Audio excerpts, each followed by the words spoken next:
అవుతుంది పాకిస్తాన్ అంటే వాళ్ళకు ఉన్నటువంటి అంతర్గత సమస్యల నుంచి మరి ప్రజల దృష్టి మళ్లించడానికి ఆర్థిక మాంద్యాల నుంచి ధరల పెరుగుదల నుంచి రకరకాలైనటువంటి పరిస్థితుల నుంచి వాళ్ళు వాళ్ళ వైపు నుంచి కూడా ఈ దృష్టి మరల్చడానికి ప్రజల దృష్టి మరల్చడానికి చేస్తున్నట్టుగా అనిపిస్తుంది.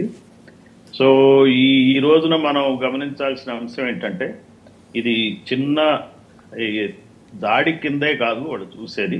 ఏదో ఒక దాడి చేశాం, ఏదో అమాయకుల్ని చంపాం కదా, ఏదో తెలియక జరిగిందనో లేకపోతే మా కంట్రోల్లో లేకుండా జరిగిందనో ఆ దృష్టి కాకుండా ఇది మాకు తెలిసే మేము చేసేదే అన్నట్టుగా క్లియర్గా తెలుస్తుంది.